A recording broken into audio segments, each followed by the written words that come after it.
ada AC-nya, ada iya ada kamarnya untuk tidur, gitu kan, ada fresh waternya juga. Jadi pemancing itu, waduh kalau itu kita belum ngapa ya, mungkin itu juga nggak off the record ya gitu ya kan.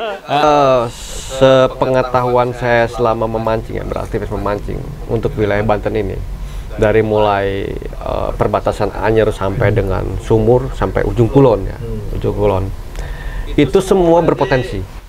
Kalau kita bicara mancing sebetulnya di awal ini memang lingkungan hidup ikannya dulu.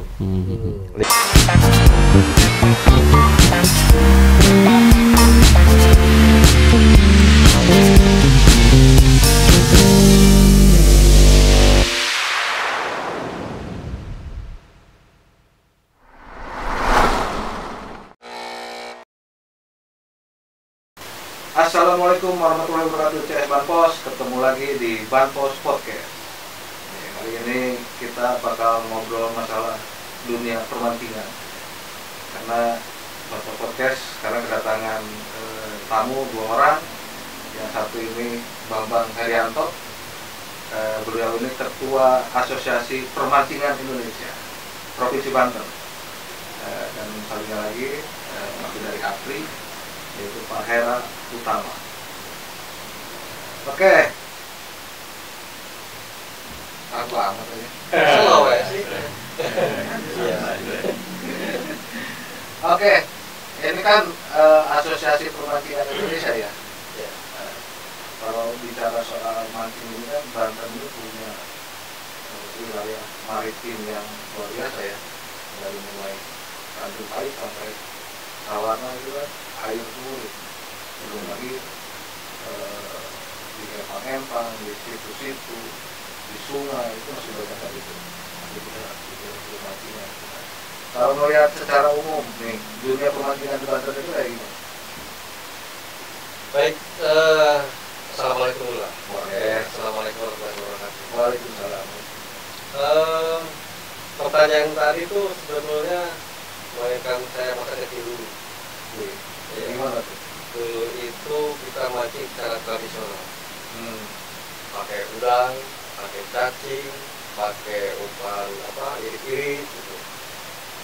Tapi bicara terkait dengan permancingan yang sekarang, itu kita bisa katakan permancingan yang modern, dengan alat-alat mancing yang bisa dikategorikan canggih.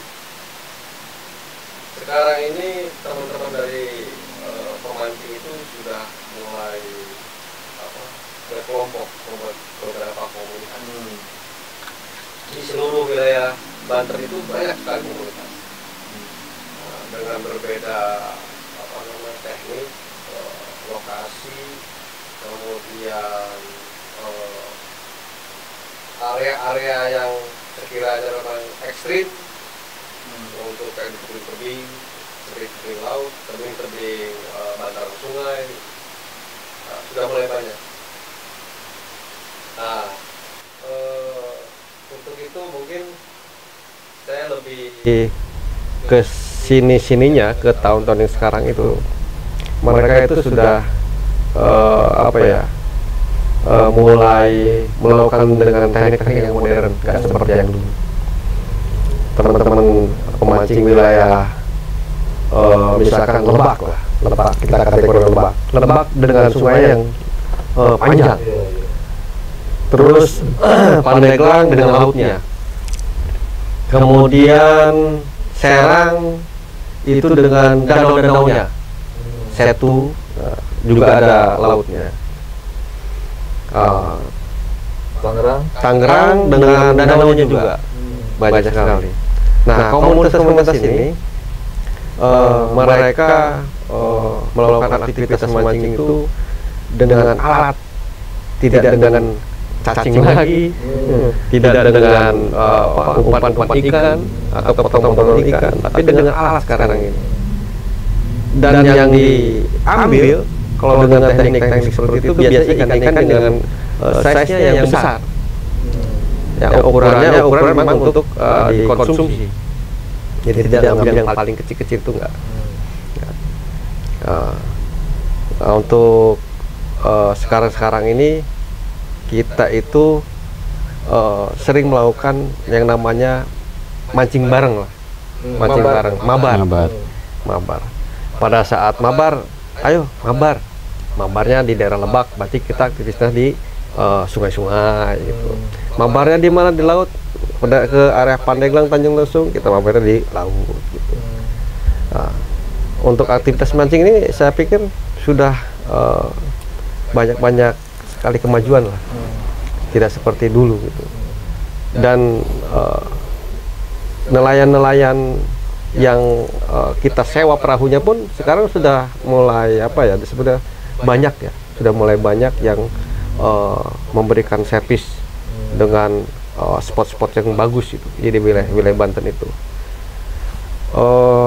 Mungkin nanti sambil kita bahas yang ini, dari pengalaman pribadi saya mungkin banyak, tapi juga saya harus sama rekan saya juga nih. Mungkin pandangan karena gimana tuh? Kalau menurut saya ya pemancing ya secara global di Banten ini seperti apa?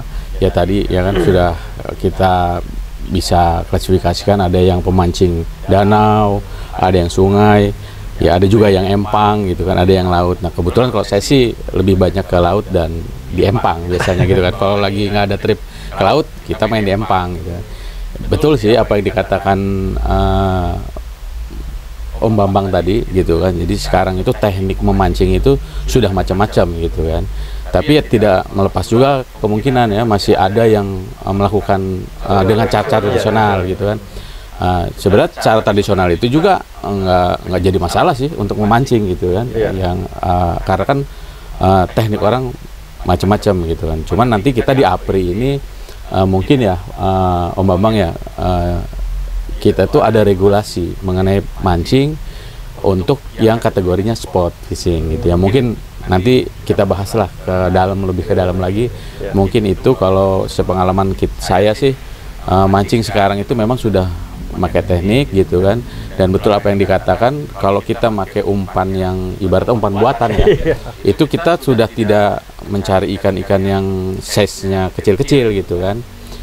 Kita sebenarnya bukan nggak main sih gitu kan, kita lebih ke kelestarian ekosistem gitu kan. Jangan sampai kalau ikan kecil kita tangkapin nanti dia nggak akan berkembang biak. Nah jadi kita mulai itu size yang table size lah gitu kan, yang bisa digoreng lebih ini gitu kan. Mungkin ke arah sana gitu kan. Ya itu edukasi itu yang harus sampai juga nih ke masyarakat gitu kan. Jangan asal kita mancing ya ikannya semua size kita angkat gitu kan. Gitu. Mungkin itu ya yang pengalaman saya gitu. Artinya urusan permancingan ini sekarang sudah banyak berkembang jadi olahraga ya. Jadi olahraga, betul sekali. Dan kalau nggak salah bahkan ada cabang olahraganya ya mancing ini. Ya, saya coba ini ya. Kami tergabung di Asosiasi Permancingan ya, Indonesia. Jadi untuk olahraganya itu kita sudah ada perkembangan. Artinya kita sudah mulai masuk ke Komite Olahraga Masyarakat Indonesia, KORMI, yang dinaungi oleh Dinas Pemuda dan Olahraga. Jadi di sana kita kembangkan memancing itu menjadi satu olahraga yang berprestasi. Jadi bukan sekadar hobi, tapi sekarang kegiatan aktivitas memancing yang mempunyai nilai prestasi. Gitu.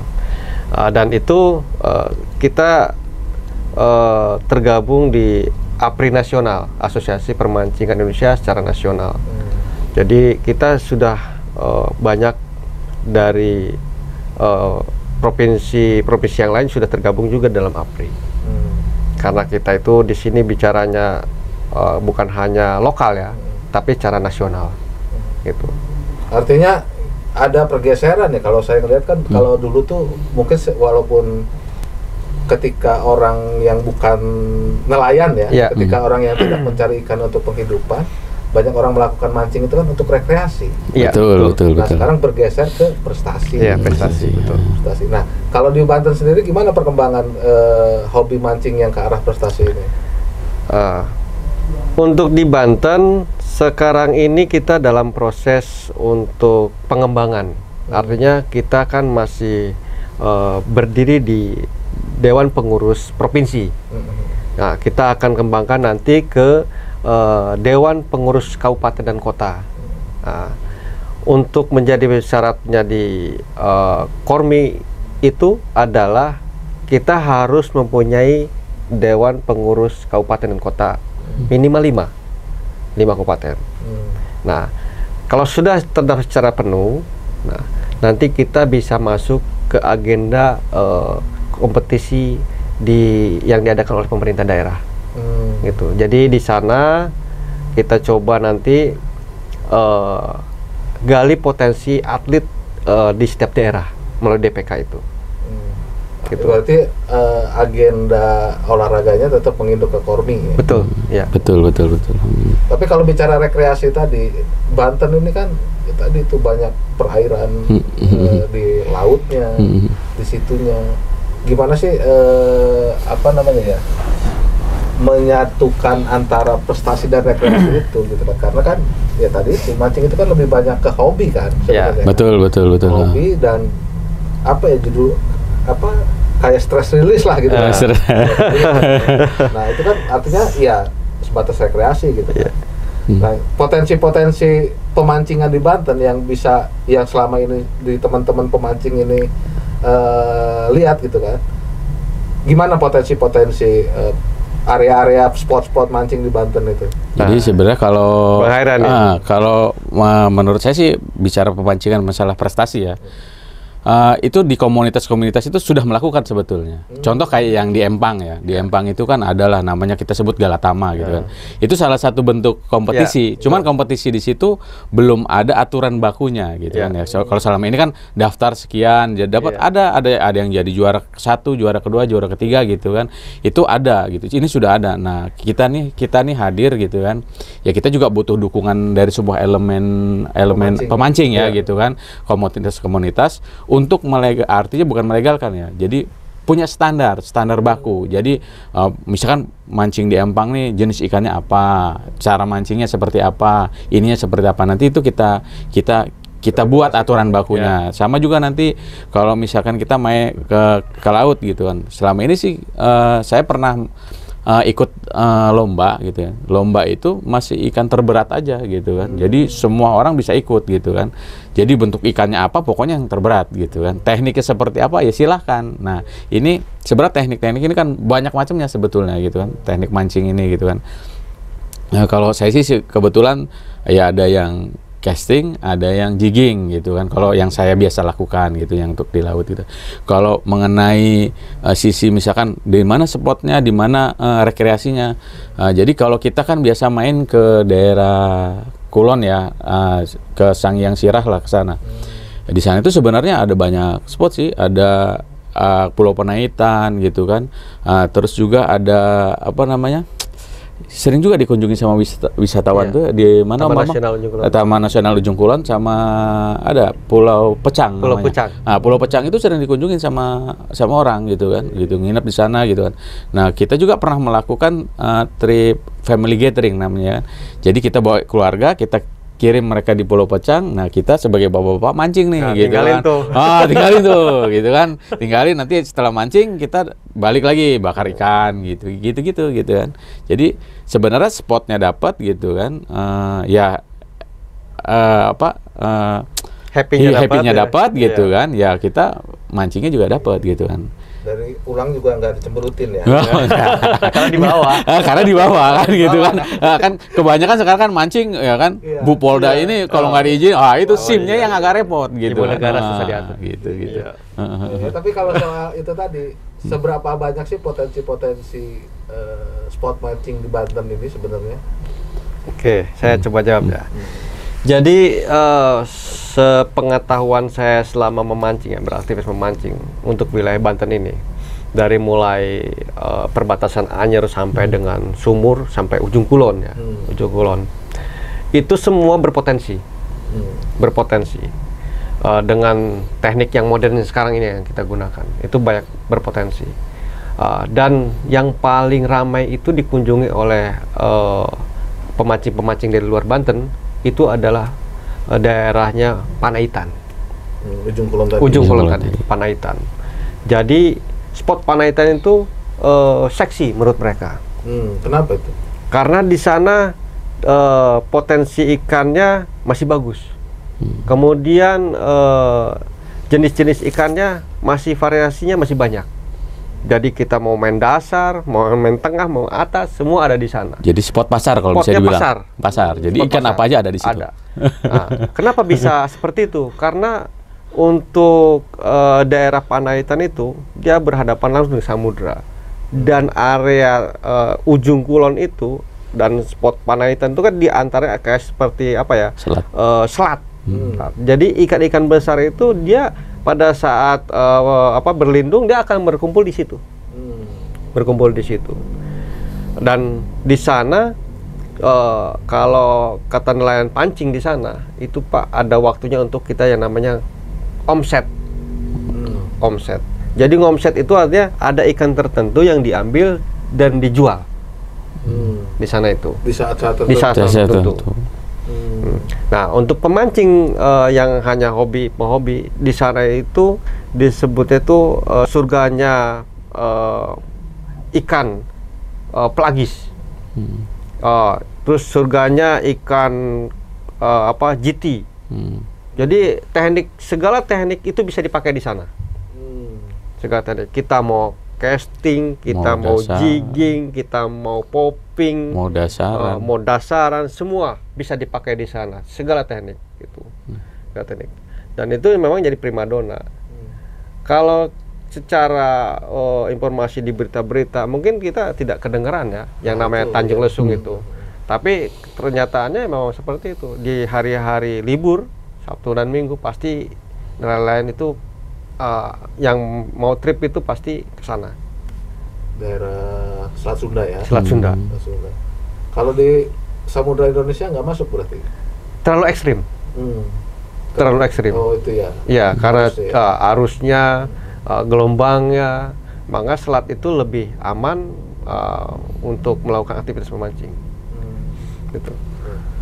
Sekarang nih kalau APRI sendiri nih, APRI ini kan Asosiasi Permancing Indonesia, dan Bambang ini adalah Ketua Provinsi Banten ya. Ya. Ini berdiri sejak kapan APRI Banten ini? Kita berdiri itu di 20 Februari. Berapa ya? 20 Februari 2024. Ya, saya lupa. 2002. 20 Februari. Itu APRI Banten. APRI Banten dideklarasikannya. 2024 ya. 2025. Oh, 2025. Iya. 2025. Berarti baru 4 bulanan ya. 4 bulanan. Tapi kita lagi kejar tayang ini. Kejar tayang. Apa yang dikejar? Pertama kita pengen diakui. Pengen diakui untuk organisasi APRI itu di Banten ini pengen diakui.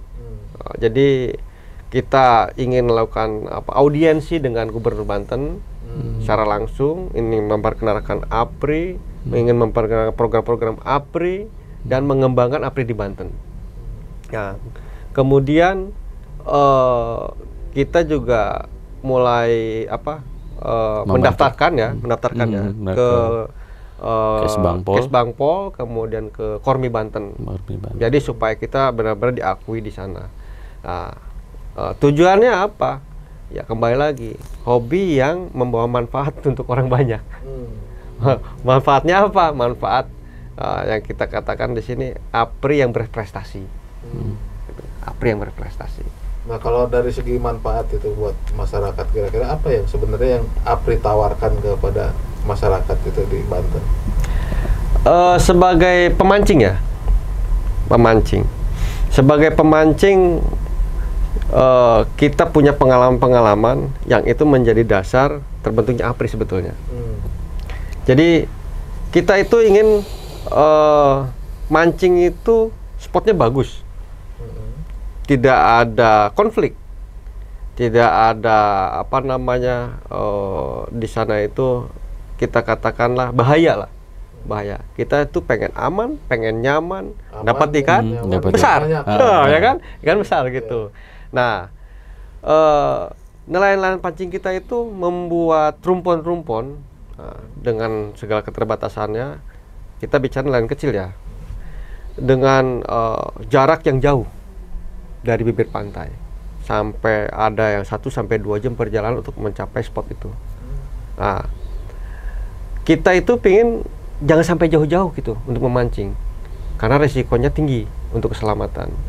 Apri itu pingin nelayan itu cukup ya jarak kedalaman 15 meter dia sudah di situ saja, nggak terlalu jauh, dia bisa dapat ikan, pemancing juga dapat ikan. Itu pada saat ada pemancing dia nggak ada yang sewa perahunya, dia dapat ikan untuk ngomset lah bahasanya gitu, kata orang sana ngomset, dengan jarak yang tidak terlalu jauh. Jadi di sini kenapa harus di kedalaman 15 meter dan tidak jauh dari darat? Karena ikannya nggak ada, rumahnya habis, digusur. Jadi rumah ikan itu di sepanjang pantai wilayah Banten ini tidak ada terumbu karangnya. Itu yang gusur siapa itu? Nah, inilah yang saya katakan konflik ya, konflik. Saya nggak bicarakan apa namanya si A atau si B, tapi ada yang kita sebut namanya nelayan itu nelayan jaring atau arad. Nah, arad itu yang merusak rumahnya ikan, karena dia semacam jaring pukat ya. Ya, betul. Jaring pukat. Jadi dia itu semua jenis ikan, rumah ikan semua digusur sama dia, ditarik. Nah, dan itu ikan ya tidak akan ada di sana karena rumahnya nggak ada. Ya, karena mungkin kebutuhan ekonomis tadi itu ya, permintaannya yang tinggi, mereka pengen cepat ngambil, akhirnya melakukan itu. Gitu. Dan itu makin ke tengah loh, makin ke tengah. Di kedalaman 15 sudah nggak ada nih, geser ke tengah lagi sampai ke kedalaman 30 nggak ada lagi, geser sampai ke tengah lagi. Artinya kalau ini masih terus jadi ancaman si arad ini, makin lama nih bisa makin jauh orang mancingnya. Betul. Karena rumahnya nggak ada, makanya dibuatlah rumpun-rumpun. Nah, rumpun-rumpun ini saya katakan cukup mengeluarkan biaya buat nelayan-nelayan kecil ya.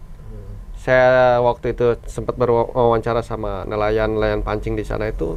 Mereka mengeluarkan biaya itu di angkanya minimal 2 juta Pak untuk bikin rumpun. Nah, datanglah nelayan arad tuh. Jadi misalkan dipasang nih hari ini atau minggu ini, besok udah nggak ada, 2 jutanya hilang. Artinya dia harus mengeluarkan lagi uang kan, cari uang lagi untuk bikin rumpun lagi. Dan itu menjadi konflik sebetulnya, konflik antara kami sebagai pemancing ya, nah, juga nelayan pancingnya juga menjadi konflik. Dan bukan cuma nelayan pancing sih, kayaknya hampir semua nelayan ya. Soal pukat harimau itu. Dan kebanyakan pukat-pukat itu kan juga bukan dari Banten ya? Ya, kebanyakan itu dari luar Banten juga ada yang ngambil ikan di sana. Ya, mungkin keuntungan lainnya itu kita juga kan mengedukasi pemancing ya, mau yang di laut, mau yang di darat, ya, yang di sungai, yang di danau, ya mengedukasi mereka lah gitu kan, bahwa keberlangsungan ekosistem ini penting gitu kan. Nah, apa sih yang rusak ekosistem ini gitu kan? Ya dari sampah segala macamnya gitu kan. Ya itulah yang seperti limbah-limbah rumah tangga itu yang tanpa kita sadari gitu kan. Kadang-kadang kan berpikirnya industri merusak ini gitu kan. Sebenarnya mereka sudah melakukan pengolahan limbah, yang dibuang mungkin bukan sudah mencemari gitu kan. Justru yang berbahaya yang dari rumah tangga gitu kan. Nah, ini yang kita harus edukasi gitu ya. Nah, di sini APRI mungkin akan melakukan itu gitu kan. Jadi mengedukasi, jadi kan jangan buang sampah sembarangan, dengan sungai yang bersih gitu kan. Betul. Kita mancing juga lebih ya, ikan-ikan itu mungkin kalau yang di sungai kan jenis-jenis ikan yang memang sangat rentan lah dengan apa namanya pencemaran itu gitu kan gitu. Jadi mungkin itu ya, kita akan mendorong ke sana juga ya, artinya membantu pemerintah lah melakukan edukasi itu gitu kan. Ya selama ini kan sungai juga muaranya ke laut gitu kan. Ya tadi salah satunya arad tadi ya. Jadi sampah juga jadi problema di laut itu, untuk ekosistem laut. Jadi yang dari hulunya gitu kan buang sampah akhirnya ke hilir. Nah, karena saya juga punya pengalaman mancing di daerah Domas. Sampah itu, waduh, kalau udah kapal kita mau berangkat nih. Jadi sampah tuh nyangkut di baling-baling kapal. Itu juga jadi kendala sama mereka. Jadi ya ini ada multi efeknya banyak sih sebetulnya gitu kan. Jadi kita pemancing-pemancing yang di hulu nih, yang di sungai-sungai itu kita kasih penjelasan gitu kan. Jadi supaya mereka juga bicara ke keluarganya bahwa kenapa di sungai kita ini nggak ada ikan gitu kan. Nah, ya, mungkin efeknya itu. Coba saya elaborasi ya. Jadi gini, air itu di awal dari gunung, ya kan. Dia mengalir menjadi ke sungai. Di sungai ini di hulu, itu sampai dengan ke muara. Dari hulu sampai ke hilir, itu sudah banyak melewati rumah-rumah, rumah-rumah, dan itu terbawa ke laut, Kita bicara lingkungan hidup ikan, ya, habitat ikan nih. Kita nggak bicara hanya laut, APRI itu nggak bicara hanya laut, tapi kita bicaranya itu dari mulai hulu. Sampai ke hilir, sampai ke laut. Gitu. Segala aktivitas permancingan ya dari sana awalnya. Dan tidak bicara hanya sungai, tapi juga kita bicara danau. Kemudian setu. Kita bicara itu juga. Artinya semua yang dengan aktivitas permancingan itu semua kita kait, kita naungi, kita wadahi. Supaya apa? Kita bicaranya bukan hari ini, tapi untuk ke depan, anak cucu kita masih tahu apa itu nama ikan ini, ketemu dengan ikannya. Jangan sampai nanti pada saat nanti kita sudah masanya kita nih berganti regenerasi, nggak tahu itu ikan itu. Ada ya ikan sekarang yang terancam punah gitu? Banyak. Apa aja tuh? Banyak. Yang kita bicara itu kayak ikan yang di sungai-sungai itu kayak apa namanya, hampala. Hampala susah sekarang diambil, dicari tuh. Hampala itu predator ikan nomor 1 sebenarnya untuk sungai ya. Kita itu kalau mancing di sungai-sungai itu yang cari hampala. Hampala itu udah susah sekarang. Karena aktivitas yang kalau kita bilang oknum lah, oknum dengan apa namanya setrum, dengan apa namanya racun gitu. Itu agak susah sekarang hampala. Nah, untuk sampai ke apa namanya sungai, sampai ke hulu, ke hilir, maksud saya ke hilir, itu nggak berhenti di situ, Ada ya beberapa inilah oknum lah, saya nggak sebutkan. Jadi di sana itu dipasanglah bom, dipasanglah apa namanya portas itu kalau bahasa itu kan racun itu. Dan itu akan menjalar sampai ke laut. Aktivitas itu ya maksud saya gini, kenapa permancingan ini atau APRI ini sampai ke sana? Karena ya kita ingin mancing itu ya ketemu ikannya. Jangan sampai kita mancing ada ikannya. Gitu. Karena rusak habitatnya. Itu jadinya ngopi doang ya. Ngopi doang. Penting ngopi doang. Ada yang apa namanya tidur ya. Tidur. Jadi si jorannya itu taruh ya kan, nggak ada yang makan. Kita casting udah capek, udah tidur. Pulang dimarahin ini. Jangan sampai seperti itu maksudnya gitu. Jadi bicaranya bukan hanya apa namanya mancing, tapi kita ke lingkungan hidup ikannya harus jaga. Artinya APRI ini banyak keterkaitan ya sebenarnya dengan hidupnya, dengan pariwisatanya, olahraganya, sama ekonominya ada masuk di sana. Nah, sekarang apa yang ingin APRI lakukan di Banten ya untuk bidang-bidang itu, untuk yang banyak itu, untuk lingkungan hidupnya, untuk pariwisatanya, untuk ekonominya, terus untuk apa tadi namanya, ekonomi kerakyatannya gitu. Oke, Pak Haira silakan. Jadi kalau untuk saya sih coba jelasin untuk yang pariwisata ya. Untuk yang pariwisata saat ini kita juga sebagai komunitas itu sudah ada trip-trip ya. Jadi trip melakukan trip gitu kan, kita dari luar ya. Jadi peserta itu ada yang dari Jakarta, bahkan dari Solo, dari Jogja itu sudah ikut juga gitu kan. Sudah ikut mancing di wilayah Banten.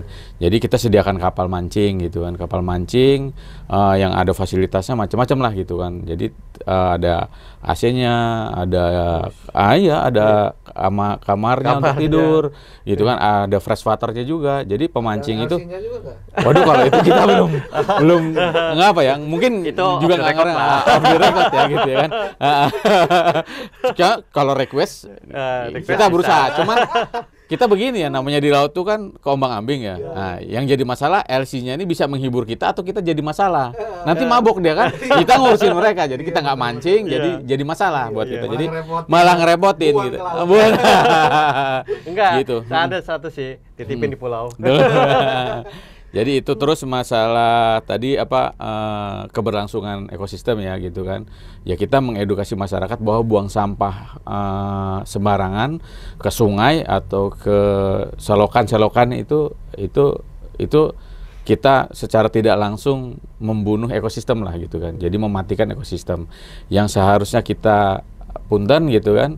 Bisa mancing ikan di sungai-sungai di daerah rumah kita yang seharusnya kita harusnya nggak beli gitu kan. Nah, lele itu sebenarnya bisa kita pancing tanpa harus membeli ke pasar gitu kan. Nah, jadi ikan freshwater ya, ikan freshwater itu harusnya nggak perlu kita beli ke pasar kalau ekosistemnya terjaga gitu kan. Bisa kita pancing kan gitu kan, bisa kita inilah gitu kan. Kalau dulu kecilan saya itu ya mancing gitu kan, memakan ikan mancing gitu kan, makan ikan freshwater gitu kan. Ya mungkin yang lainnya Om Bambang bisa jelasin, tambahin. Jadi kalau kita bicara mancing sebetulnya di awal ini memang lingkungan hidup ikannya dulu. Lingkungan hidup ikan dulu. Lingkungan itu terjaga, habitat terjaga, ikan pasti ada. Gitu.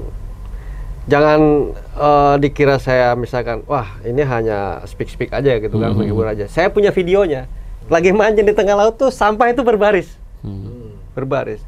Kalau misalkan kita bicara dari mana asalnya, ya sudah tentulah dari masyarakat sampahnya. Dari darat. Saya ada videonya. Nggak mungkin Putri Duyung nyampah ya. Iya. Itulah saya bilang. Ini yang jadi concern kita sebetulnya di APRI. Artinya kita nggak hanya bicara hobi, kita nggak bicara prestasi, tapi juga lingkungannya juga harus dijaga.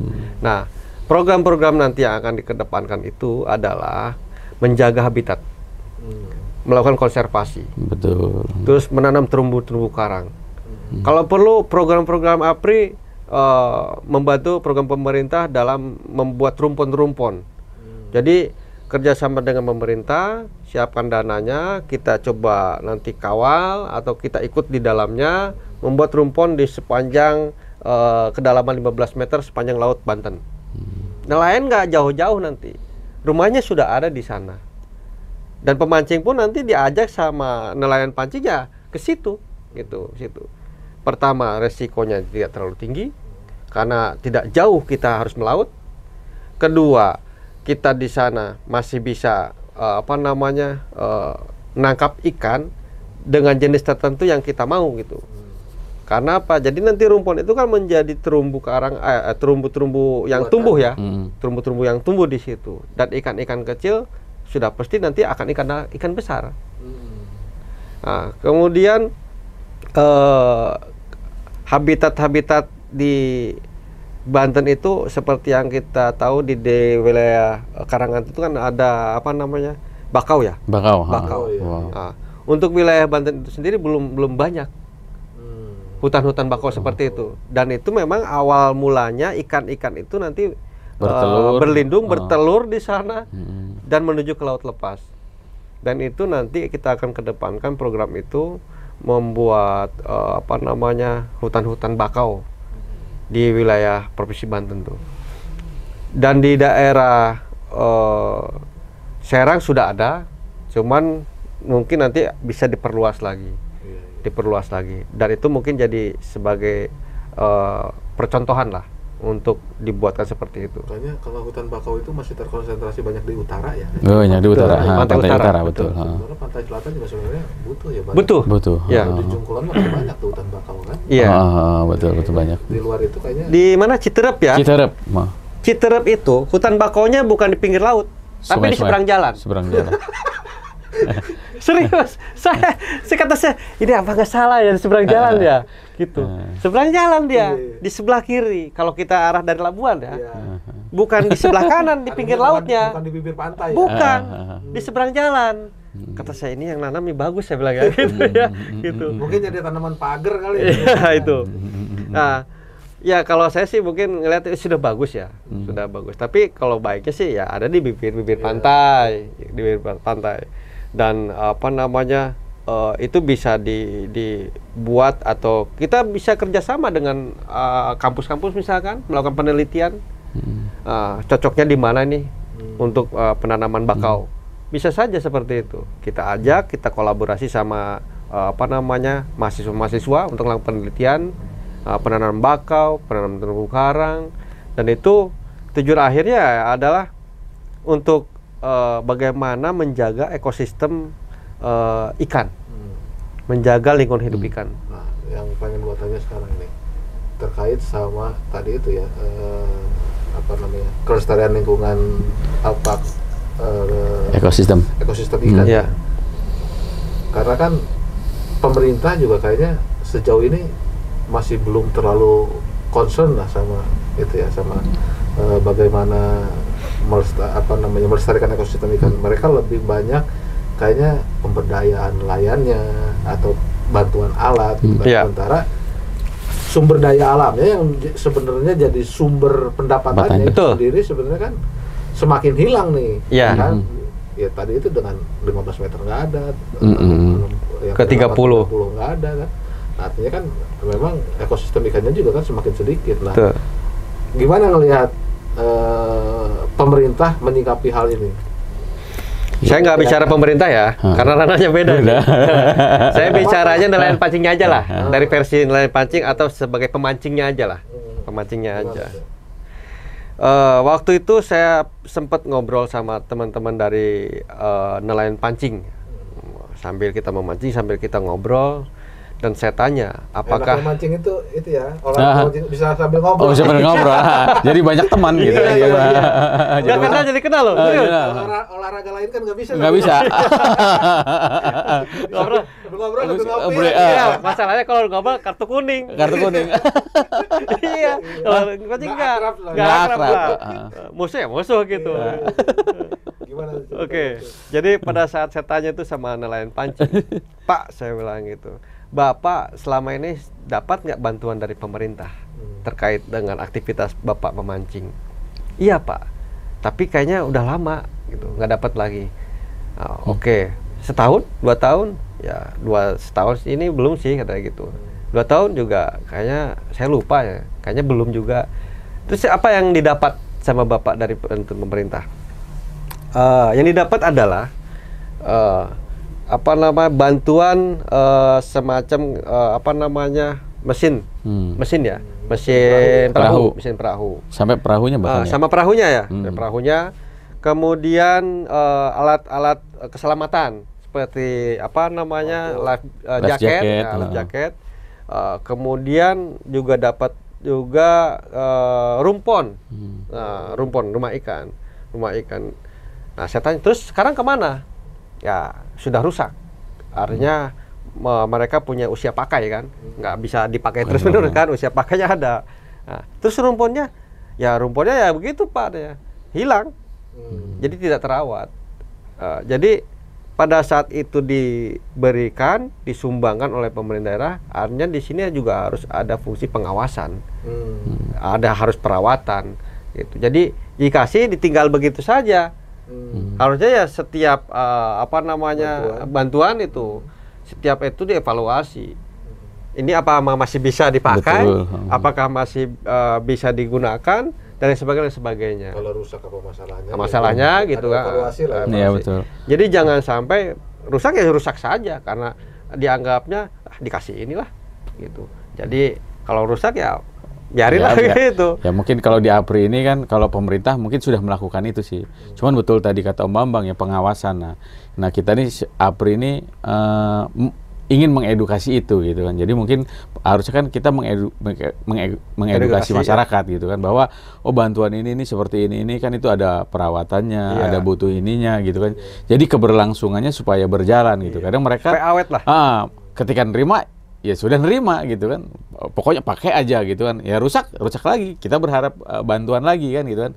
Jadi kita hadir di sini tuh ya itu gitu kan, maunya menjembatani pemerintah. Ya mungkin pemerintah itu kan namanya mereka bekerja juga di dinas kan, bukan itu saja yang mereka urusi kan gitu kan. Nah jadi memang harusnya tercipta juga nih komunitas-komunitas seperti itu ya, dengan harapan APRI ini kan mengambil komunitas-komunitas itu, jadi akan tumbuh nih komunitas-komunitas di masyarakat yang peduli terhadap ekosistem itu gitu kan. Nah kita berharap itu, jadi kita tularkan itu ke mereka gitu kan, jadi kita sebagai perpanjangan tangan lah gitu kan, istilahnya seperti itu gitu. Kalau saya yakin sih kalau pemerintah sudah melakukan itu gitu kan, cuma kan nanti regulasi seperti apa nih, nah nanti kendala apa, nah itu kan pemerintah nggak mungkin melakukan itu. Bagusnya sih kayak kita bekerja sama dengan tadi universitas-universitas yang ada di Banten kan, melakukan penelitian, hasilnya ini loh, nah ini kita sampaikan nih ke pemerintah. Jadi kan ini jadi treatmentnya seperti apa nih, hasil gitu. kajian akademis gitu, bukan cuma empiris doang. Cuma empiris doang gitu. Betul. Tapi APRI ini anggotanya sekarang berapa kalau di Banten? Untuk komunitas yang terdaftar untuk sementara ini ada 16 komunitas. Satu klub gitu. Di Lebak, Pandeglang, Serang, Cilegon, Tangerang. Jadi semua kabupaten ada, kabupaten kota ada. Untuk datanya kita sedang kolektif semuanya, data pastinya. Tapi untuk catatan secara umumnya, rata-rata satu klub itu atau satu komunitas itu bisa sampai 300 orang. 300 orang, ya tinggal kali 16 lah. Gitu. Ya, lumayan tuh. Kalau audiens saya sama gubernur, kita dibantu Pak Andra. Iya, betul. Jadi nanti kita rencana gini, kita kan nunggu undangan itu nanti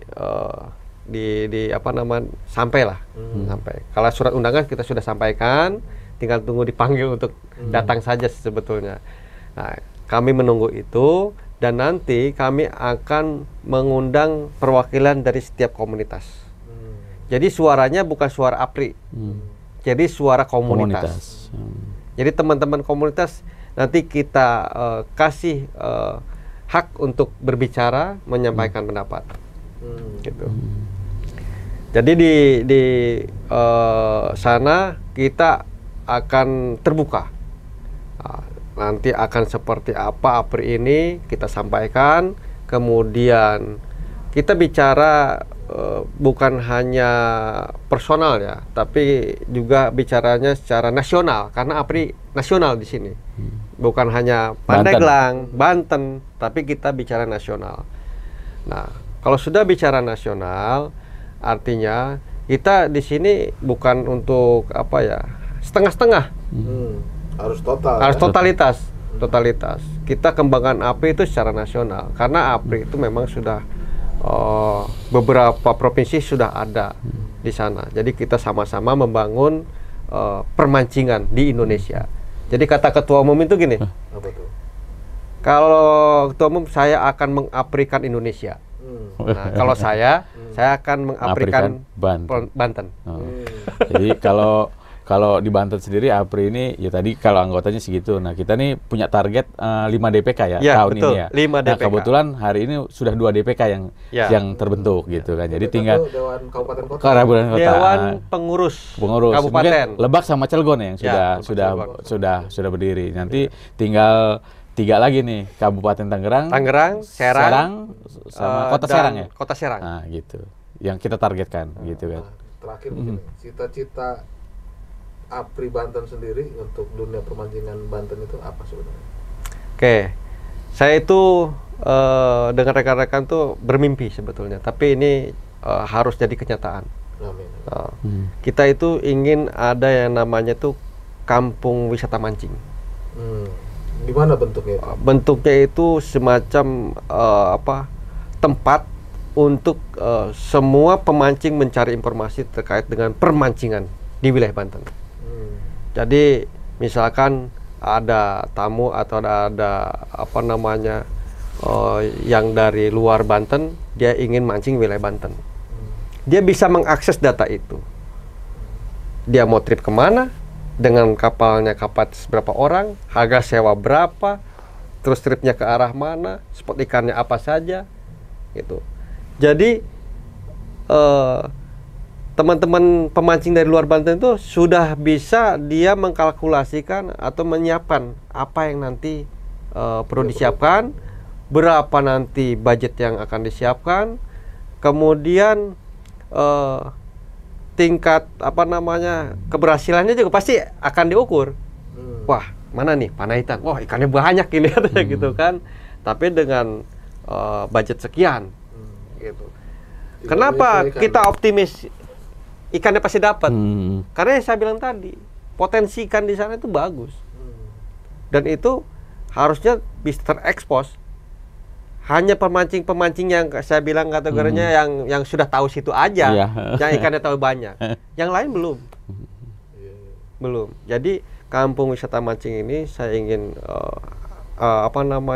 dirikan, saya akan buat dengan bantuan rekan-rekan nanti menjadi pusat data informasi aktivitas permancingan di wilayah Banten. Jadi, kita juga ada rencana ya ke depan. Jadi program kerja APRI itu nanti di salah satunya adalah kita akan membuat event secara nasional. Jadi event nasional ini sesuai nanti dengan agenda APRI pusat atau APRI nasional. Jadi setiap event itu nanti kita undang seluruh Indonesia, untuk melakukan aktivitas memancing di Banten.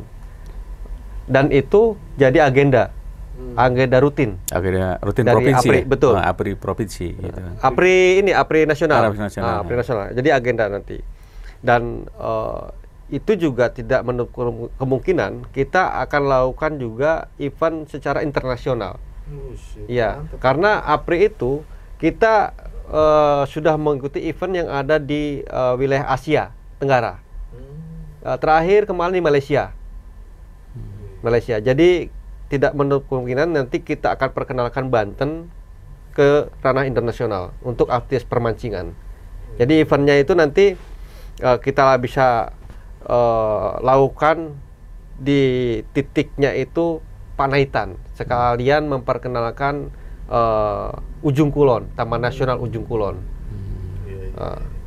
Yang saya yakin itu berdampaknya terhadap kedatangan para wisatawan ya ke wilayah Banten. Mungkin Pak Om Wira? Ya sebenarnya sudah disampaikan sih tadi dengan Om Bambang ya, selaku ketua ya. Ya kita sih pengennya punya event ya APRI Banten sendiri punya event yang rutin lah gitu kan. Ya mudah-mudahan sih didukung juga oleh Pemprov Banten ya. Karena kan ini juga akan multi efek ya gitu kan ke pemasukan juga untuk Banten kan, nanti hotel-hotel di Tanjung Lesung, Sepanjang Anyar, kalau event itu secara nasional saja dulu gitu kan, dari daerah mana itu kan semua akan menginap kan. Kita biasanya melakukan trip ya bisa 1 malam atau 2 malam gitu kan. Gitu ya, sekalian mengenalkan potensi wisata yang ada di Banten lah gitu. Gitu mungkin itulah ya. Sip. Oke. Ya, CS Banpos, jadi dunia permancingan Banten ini memang punya potensi besar ya, terutama buat para pancing mania, mantap. Jadi dari sektor pariwisatanya itu bisa banyak menggerakkan masyarakat, baik yang artinya nanti bukan hanya pemancing yang terdampak, tapi juga yang bukan pemancing juga akan terdampak kalau tadi banyak wisatawan yang mau mancing di wilayah Banten. Betul. Tapi tentu ini juga perlu dorongan pemerintah dan semua elemen masyarakat supaya cita-cita APRI tadi itu bisa terwujud, karena ketika itu terwujud yang untung ya kita semua. Betul. Jadi terima kasih, saya Bos. Wassalamualaikum warahmatullahi wabarakatuh.